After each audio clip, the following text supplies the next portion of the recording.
ഇന്നത്തെ അടുത്ത big headline വന്നത് തിരുവനന്തപുരത്ത് നിന്നാണ്. സിനിമാ കോൺക്ലേവ് സമാപന സമ്മേളനത്തിൽ പട്ടികജാതി വിഭാഗത്തിനും സ്ത്രീകൾക്കുമെതിരെ അധിക്ഷേപ പരാമർശവുമായി Adoor Gopalakrishnan.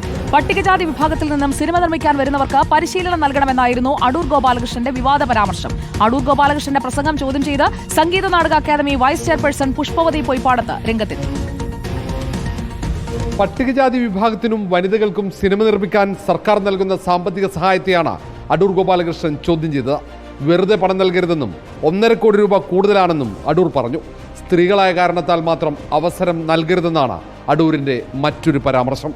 Government schedule caste schedule ട്രൈബിന് കൊടുക്കുന്ന ഒരു പണമെടുക്കാൻ കൊടുക്കുന്ന തുക 1.5 കോടി രൂപയാണ്. ഇത് കറപ്ഷൻ ഉണ്ടാക്കാനുള്ളൊരു വഴി ഉണ്ടാക്കുകയാണ് ഗവൺമെന്റ്. അതുകൊണ്ട് അവർക്ക് ഒരു 3 മാസത്തെ നല്ല വിദഗ്ധന്മാരുടെ കീഴിലുള്ള പരിശീലനം കൊടുക്കണം. അടൂരിന്റെ പരാമർശത്തെ സദസ്സിലുണ്ടായിരുന്ന Sangeetha Nataka academy vice chairperson Pushpavathy പരസ്യമായി ചോദ്യം ചെയ്തു.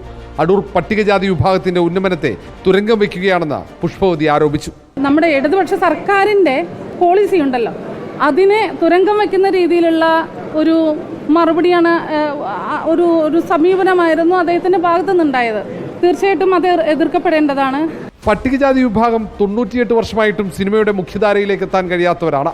ഇവർക്ക് ഇനിയും സഹായം നൽകുമെന്നായിരുന്നു മന്ത്രി സജി ചെറിയാന്റെ മറുപടി. കേരളത്തിലെ തലയെടുപ്പുള്ള സിനിമാ രംഗത്തെ പ്രതിഭാധനന്മാർ ഉൾപ്പെടുത്തിയ ഒരു കമ്മിറ്റി, സ്ക്രീനിംഗ് കമ്മിറ്റി, കഥ കൃത്യമായി വെരിഫൈ ചെയ്ത് അവരുടെ കഴിവുകൾ പരിശോധിച്ച് അപ്രൂവ് ചെയ്തവർക്ക് മാത്രമാണ് അനുവദിച്ചിട്ടുള്ളത്.